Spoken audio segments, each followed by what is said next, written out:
Welcome everybody, I am back and bringing you guys a brand new movie review. So this could be for Avengers Endgame. So if you see an image of Avengers Endgame in the back of my shot right here, that is why I am doing this movie review a little bit later than I usually do. I usually do these either when the movie releases or when the movie comes out on Blu-ray, but this movie's been released already a few weeks on Blu-ray. So this is a little bit later than expected. I'm sorry about that. I just got a lot of stuff going on and I'm a one-man show. So forgive me if these reviews come out a little bit later than expected. But this movie starts out right after the events of Avengers Infinity War. You've got pretty much all the cast and characters that like from Infinity War back into this Avengers Endgame. And this movie starts off, you see sort of Hawkeye and his family. He is pretty much on his ranch and he's pretty much forced there with an ankle bracelet, pretty much like in Serbia. He's under house arrest because of the events of Avengers Civil War. And you see the events of the Thanos snap, which is now called the Blip by Spider-Man Far From Home, which I think is a stupid name, mind you. I think they should have just stuck with the Thanos snap. I think it's a little bit more of a better sort of name for it. But in any case, Hawkeye pretty much turns around after his family is about to make hot dogs and stuff for dinner. They're out shooting arrows and stuff, and Hawkeye's teaching his daughter how to be sort of the next Hawkeye, I think. And, you know, he turns around to see his daughter vanish, as well as his entire family, including his wife and son. Hawkeye, or Clint, eventually going to Asia to hunt down the Yakuza. The Yakuza is still a very prominent figure, even to this day. You know, they're pretty much the mafia of Asia, and they pretty much hunt down sort of people and stuff like that. And that's what Jeremy Renner's character is doing. He's pretty much hunting down bad people that sort of survived the Thanos snap, and that is why he's down there. Natasha Romanoff, played by Scarlett Johansson, who is a very fine actress and someone that I highly admire, especially in her first appearance in Iron Man 2. I think she was pretty badass in that. She comes back and tries to save Clint. Clint is like, you know, don't give me hope and everything. You get that really passionate scene where you see them sort of rekindle their sort of relationship after being apart for some time. Natasha Romanoff then brings Clint back to the Avengers, and that's where you sort of see Tony Stark, aka Iron Man. He is pretty much stuck on the Milano. He is losing power, he's losing fuel, he's losing food. Everything trying to keep him alive is pretty much being utilized at the moment, and you see him sort of working with his helmet. His helmet's been pretty much destroyed and dismantled, and he is trying to send a message back to Pepper Potts, played by Gwyneth Paltrow. Gwyneth Paltrow is pretty much back in this role, and she is playing the mother figure to Tony Stark, Iron Man. You know, they have a relationship, and they also have a daughter that they're pretty much trying to save. That's when you get sort of the scene with Captain Marvel, and Captain Marvel pretty much comes in and saves the day. Captain Marvel being played by Brie Larson, who I don't really happen to like all that much. I wish they could have kept her out of this movie, but seeing that Captain Marvel was kind of smashed in between Avengers Infinity War and Avengers Endgame, there's no chance that they weren't going to show her at least once or twice in this movie. I still haven't seen Captain Marvel, and I don't know if I'm going to. Nevertheless, she brings Tony Stark also back to the Avengers sort of headquarters and everything, and that's where you get the scene where they're all kind of trying to work together to try and figure out how to get the Infinity Stones before Thanos. They come up with a plan to use time travel as a means or a method to kind of get the Infinity Stones back using the Pym particles, which also Scott Lang eventually comes back due to the fact that he was stuck in the quantum realm in Ant-Man and the Wasp. And you kind of see that in the end credits scene where Scott kind of like goes super small and goes into the quantum realm. He's pretty much stuck there at the end of the movie, and everybody else kind of zaps with the Thanos snap, and that is why he pretty much was spared, is because he went to the quantum realm before he was able to come back. And you see in this movie he kind of like appears inside of his van. His van has pretty much been repossessed by the repo people, and he has to find his way out, and see expression on his face. He goes to these stones that has a list of names of everybody that's listed as dead due to the Thanos snap in sort of this amphitheater type situation, and he's reading down the names looking for Cassie and as well as his ex-wife and everything, and you know, he gets frantic because he thinks that they're all dead and everything. This leads to them all kind of coming together to try and figure out this plan to kind of get the Infinity Stones back. Hulk eventually has to go to Thor, and Thor is at New Asgard, where Thor has pretty much become a recluse. He's pretty much like Luke Skywalker in The Last Jedi, which I don't want to bring up that name again because that movie was so bad, but Thor is pretty much become, you know, bro Thor. He is drinking constantly. He is a little bit fatter just because he's been eating pizza and wings and stuff like that, which you kind of see there. He's hanging out with Korg, and Korg is, you know, playing Fortnite of all things, which I don't really like Fortnite that much, but you know, it's sort of the hot new game nowadays, so they kind of have to put that in sort of comedy moment within the film. And you see Thor, he pretty much picks up the microphone from Korg, who is being shit on by a kid in Fortnite, and he pretty much tells this kid that he'll fly to his house and beat his ass and stuff like that if he doesn't stop, you know, picking on Korg and everything, which I think was just funny just because I've had sort of similar situation when I've been playing video games and stuff, especially on Xbox Live, because that's still prevalent nowadays. You know, Thor doesn't want to do it. He pretty much just is like, you know, screw it. I pretty much chopped off the head of Thanos at the beginning of the film, and he regrets his decision a lot just because of the fact that, you know, he wants to save people. He doesn't like hurting people and everything, and that's pretty much what his mission was in the Avengers, was that he was supposed to be the one to bring down Thanos, and he failed the first time, and he actually succeeded the second time he went after him. And so they have to recruit him back. They get Thor back, and then that's when you kind of see them all kind of branch off to different timelines within the MCU universe. You know, they go back to Avengers 2012 when the first movie made and everything. You get that awesome sequence where you see that circular shot with all the Avengers team there, and then you you see sort of Hulk's sort of raging moment because he's become pretty much Professor Hulk throughout this movie now, where it's pretty much a mix between Hulk and Bruce Banner or Mark Ruffalo, which Mark Ruffalo is an awesome actor. I think that he does a really good job as Professor Hulk in this movie because it's really difficult to kind of separate the two unless you kind of understand where this character is going to be at a certain point in its life. This leads to sort of them trying to get the Tesseract back from where they're keeping it held in Avengers, and they eventually do, and you get that awesome fight sequence between, Captain America and the younger Captain America from Avengers, and that was an awesome scene. You get that funny line of "this is America's ass," which I think is pretty cool and everything like that. Like, just the whole concept of Captain America on Captain America is not something that we've ever seen before, and I think it was another awesome moment in this movie is they go into the elevator sequence, and you kind of think that they're going to have that elevator fight from Captain America the Winter Soldier, which I have yet to review, which I definitely want to review at some point, and mostly because of the fact that it's one of my favorite movies. But you think that they're going to have that elevator fight sequence play out again, but he's like, "Hail Hydra," and then they kind of just let him waltz out there with the Spectre, which he kind of steals from Loki and everything. Thor and Rocket end up going back to Asgard to retrieve one of the Infinity Stones, and that's where you kind of get Thor's kind of confrontation with his mother. His mother pretty much sees him in sort of dire straits and everything, and she tries to console him, and Thor almost spots Jane Foster. She's pretty much walking down the hallway and everything, and he wants to kind of confront her as well and kind of talk to her about sort of the state of their relationship, but this is pretty much old Thor, not the new Thor, which is pretty much away at this point in time within the film. They eventually get the stone back, and that's where you see Rhodey, played by Don Cheadle, and he is with one of Gamora's sisters, and they're kind of trying to hunt down the Infinity Stones from Guardians of the Galaxy, the one that kind of Quill was looking for at the beginning of the film. They eventually go to that place where he steals sort of the orb, and you get that awesome sequence where the doors open and everything, and Don Cheadle's like, this is where, like in Indiana Jones, giant spikes come out and like they pretty much destroy you and pretty much kill you at this sequence, and I thought it was pretty funny. This movie has a lot of really funny moments and a lot of really cool action sequences. There's several fights between the Avengers team and Thanos within this movie, not to mention the opening sequence where you get Thor pretty much gutting Thanos by the head, which he pretty much states later on. He's like, Rocket was like, "What did you do?" And Thor is like, "I went for the head," which is a line that was referenced from the first movie. You get a lot of callbacks from the other Avengers films within this movie, especially when they do this sort of time travel thing, which they do a lot in this movie, which, well, I do like this movie a lot for its action sequences, for its story and everything, for that end battle sequence where you get all the Avengers together, including,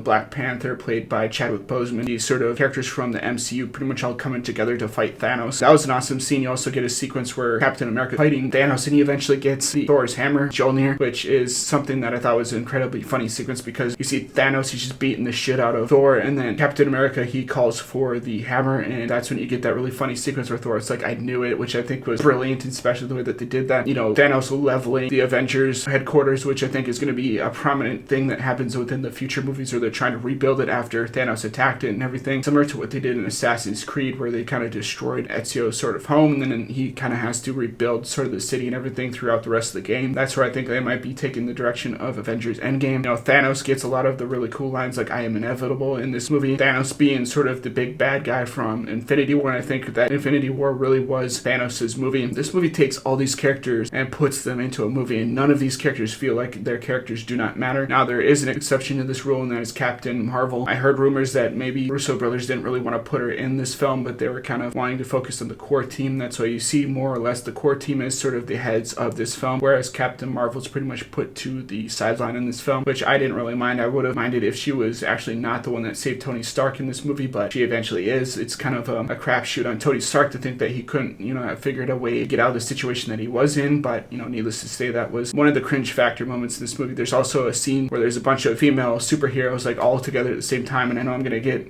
shit for this, but this is another cringy moment because it's like they all come out of nowhere, even though this battlefield is expansive, and you see a bunch of like all these Marvel heroes that you've come to know and love fighting all at once. Several people from the past Infinity War movies that were Thanos snap come back into the forefront, and towards the end of this movie you see sort of Doctor Strange and Tony Stark working together. They're trying to get the Infinity Gauntlet from Thanos because Thanos almost has the Infinity Stones again, which would be dire due to the fact that he already destroyed half of all humanity in the first movie, and they don't really want to have another instance where they lose again. Tony Stark is on the ground. He is pretty much waiting to kind of try and take the Infinity Gauntlet from Thanos. Doctor Strange pretty much tells him to wait, and eventually Tony Stark just goes for it, and he grabs the Infinity Gauntlet, pretty much taking the Infinity Gauntlet and snapping and pretty much killing himself in the process, but saving everybody else as well. All these people on Thanos' army vanish and go away, and that's where you get the heartbreaking scene where you see that Tony Stark is dead. You get pretty much all the Marvel heroes, including Spider-Man, who comes back. Spoiler alert. If you haven't seen this movie, I don't know why you haven't seen this movie yet, to kind of, prepare yourselves for the fact that there are spoilers within this review. Spider-Man is heartbroken. You see Gwyneth Paltrow have a scene with him and everything, and then you get that heartbreaking at the end where you see sort of the funeral for Tony Stark. Pepper Potts brings out the sort of the arc reactor from the first movie that says proof that Tony Stark has a heart, and pretty much sends it along the way down the river and everything. And this movie has a lot of really heartbreaking moments that kind of tug at your heartstrings and stuff like that. Like, it's stuff that makes you feel stuff for these characters, and the first movie was really like that a lot. Like, I think I came out of the first movie with my eyes pretty much wide throughout like half the day because I couldn't believe the stuff that I'd seen in the movie and the direction that they took it. And that's pretty much the same way that you see in this movie. Like, you can't believe Tony Stark is dead at the end of this movie. Spoiler alert. Again, it's just one of those things where you expect him to come out alive, you expect him to figure out a plan that kind of saves him, but then it becomes sort of this hero's journey moment where you see sort of the character unfold throughout 20 movies to be in sort of the place that he is today. You know, while I don't agree with the fact that Tony Stark should have been killed within this movie, I definitely kind of see the angle that they were going for. He even at one point in time in this movie gets to meet up with his father and has sort of a father-son moment with his dad, Howard Stark, even though Howard doesn't understand that that's his son in the future, just because of the whole time travel element and the fact that he made a different sort of name for himself. You also see Captain America there, and he kind of sees Peggy Carter for an instance, kind of makes him sad, know that he can't ever be with her again, or so you think. At the end of this movie, they still have the time travel machine, and they use a Pym particle to send Captain America back, and he goes back to see Peggy Carter, and then returns sort of as an old man, and you see him hand off the shield to the Falcon, which is another thing that I wish they had, instead of giving it to the Falcon, kind of given it to Bucky Barnes, who was his friend, because you could have had that awesome moment where he's like, I'm with you to the end of the line, which would have been a really cool moment to kind of put in this movie, but needless to say, they didn't do that. All these actors do a really fine job. This movie, I know, gets a lot of flack for using a lot of CGI, a lot of non-practical elements to it, but I like the mix between CGI and practical elements in this film, because while there's a lot of CGI in this movie, they use it to kind of make the stuff that you would think is CGI not CGI in this movie. And there's certain things with like the suits and stuff like that for Iron Man and some of these other superheroes that you just couldn't do without CGI. So, you know, I kind of forgive this movie for that, but I'm going to give Avengers Endgame an A+, even though I don't really like the direction that they took it. Some of the characters, I definitely do think that this movie definitely deserves that sort of A rating. So if you like this review, definitely comment below and let me know what you guys think of this movie as well. As always, guys, rate, comment, subscribe, and I'll see you guys in the next video. Peace.